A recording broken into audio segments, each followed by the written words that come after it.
Good morning, friends. Welcome to SRBPS Virtual Classrooms. I am Arshna Jha, your teacher to teach you English. If we want to empower our society, then even poorest of poor should be empowered. With this note, let's start today's class. We are going to continue our chapter from Flamingo. The second chapter in Flamingo is The Lost Spring Stories of Stolen Childhood, written by Anis Jung. Let's learn about the story. This story is written by Anis Jung. We all know about her. She is the famous journalist and writer who wrote Unveiling India. And this storybook, The Lost Spring Stories of Stolen Childhood, is a complete book in which Anis Jung has shared her experience with street children. In our book, we have two stories under this heading. First one is Sometimes I Find a Rupee in the Garbage, and second one is I Want to Drive a Car. Sometimes I Find a Rupee in the Garbage is the story about Sahib, whose name is Sahib-e-Alam. He belongs to refugee family from Bangladesh, and they all are settled in Simapuri as rag pickers. Now we have learned about their miserable condition, how these children are forced to be rag pickers. Though at the end of the story, Anis Jung shares that Sahib has started working as a child laborer at a tea stall. Referring to this incident, Anis Jung is highlighting that even after getting a fixed salary of 800 rupees and having two times meal, has not brought any smile on his face. The spark which he has when he works as a rag picker is found lost. The reason? The loss of freedom.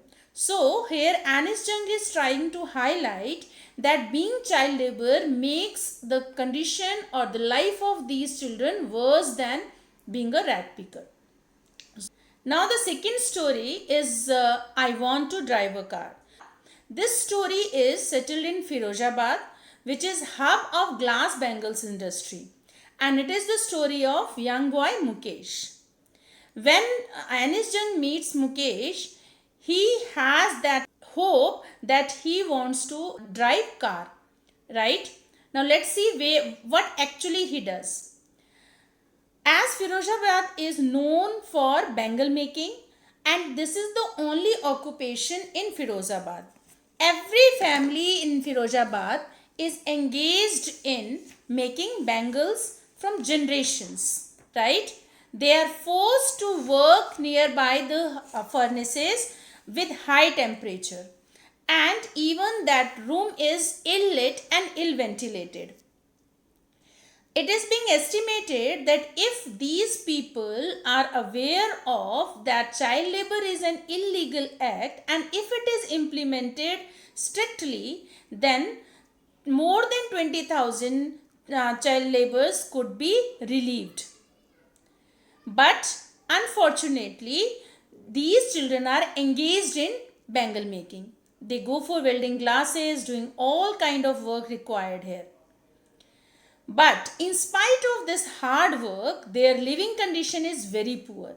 They are forced to live in stinking lanes with crumbling walls of their rooms and wobbly doors to close it. That means it was awful smell that comes out of every street.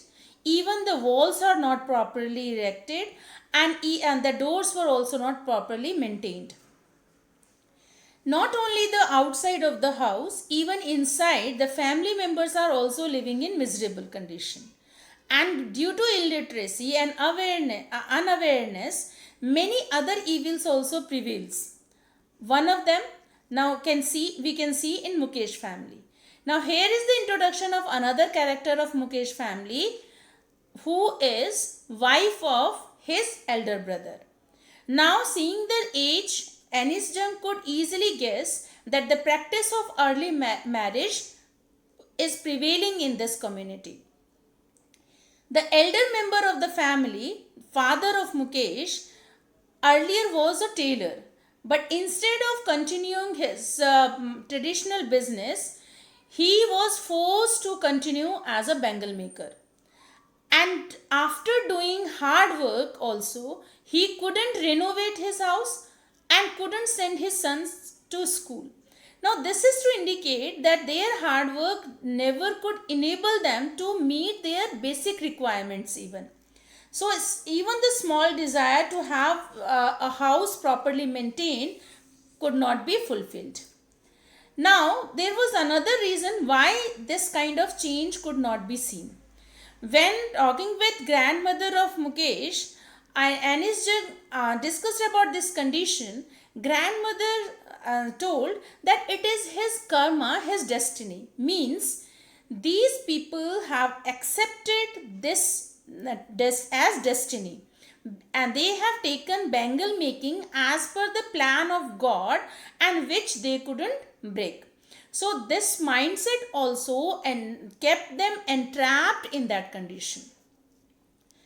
Forward, Anis Jung meets another girl named Savita, whose hands were moving mechanically like a tongues of a machine. So using this simile, somewhere writer is trying to highlight that how efficiently this small girl is working, who is not aware of the importance of these bangles even. Bangles are being taken as a symbol of suhag in the life of Indian women. Savita is unaware of that, but in spite of that, she is perfect in making these bangles. Now we can take this extract to understand the condition of the people living there in Firozabad. Why they are not able to change their condition. So let's read this. The cry of not having money to do anything except carry on the business of making bangles, not even enough to eat, rings in every home. Now, this is the common scene. That means what writer is trying to say, that they all have this repentance. They all were regretting that they couldn't continue their another business other than bangle making. And in spite of working as a bangle maker, they couldn't even have enough to eat. Means even to get 2 times meal was difficult to afford. And this was not the scene in one home. It could be seen in every home, right? Now, whenever a society is not progressing, so we may always hope that at least the young men in the society will do something better, because elders sometimes gets fed up of the thing, they are tired, and they are not having hope to move forward. But here, even the young men echo the lament of their elders. So elders were having regret that they couldn't do anything. Even the young men also were in the same situation. That shows that generation after generation, they are forced to live in the same condition. Little has moved. Anis Jung couldn't see any change with passage of the time. Why it has not changed? Because years of mind numbing toil, means that much hard work they are forced to do, that their mind has stopped thinking about anything. It has become insensitive, and that's why this hard work have killed all initiative and the ability to dream. So this ability to dream is being suppressed by their hard work. So this paragraph best explains their condition. Why they are not able to come out of it, the other reasons when Anis Jung got from their conversation, what are those? Law and order situation, that again is not in their favor. Even the police, whenever they try to form cooperative, or they wanted someone from them tries to raise voice and try to lead them, these police officers, they trap them in some or the other illegal activities, and then they are beaten and they are being blamed with one or the other charges, right? So that's why what is happening, the fathers are tired, even the kids are also not having that daring attitude to raise voice. Talking with these people, Anis Jung can see two distinct worlds, one of the family caught in the web of poverty and other of the bureaucrats or moneylenders. Now, Anis Jung says that these politicians, middlemen or sahukars, and the other world of those bangle makers, together they have imposed the burden on the child that he cannot put down. Means, bangle makers, due to their poverty, force their kids to work in these dingy cells, in these hazardous condition to earn money.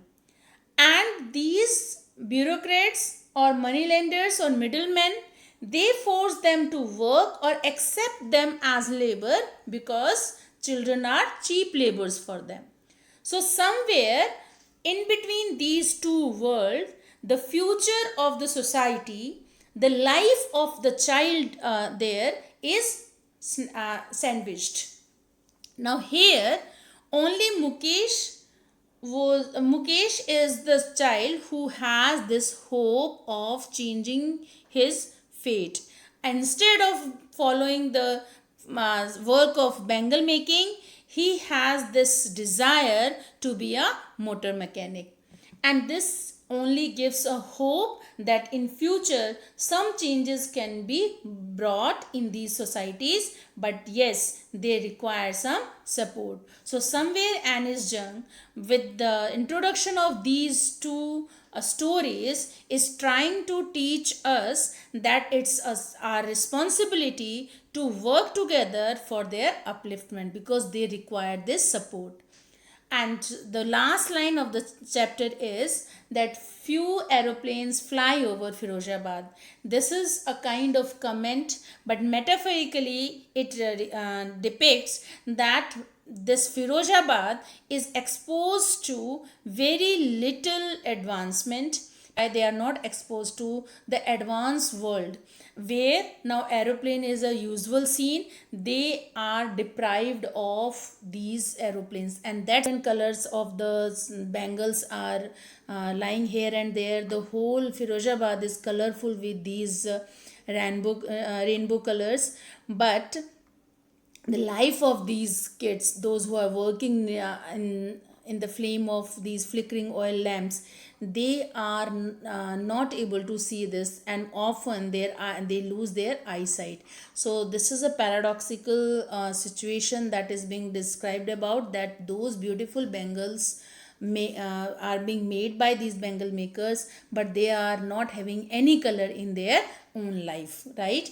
Now, theme of this chapter is in Lost Spring. Anis Jung explains that poverty and traditions that condemn thousands to life of abject poverty, right? And message is only one, that society must develop a sense of responsibility to work for upliftment of these street children. Anis Jung, through Lost Spring, is trying to sensitize the reader's heart to miserable plight of the poorest of the poor, and she also stresses on the urgent need of end of the exploitation by empowering these poor, and through education, awareness, and forming cooperative organizations.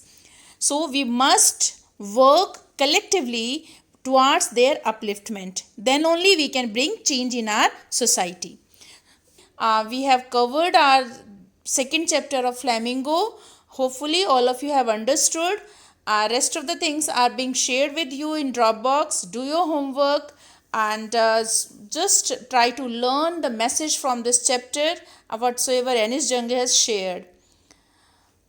That is the end of this chapter, and have a nice time. Thank you. Bye bye.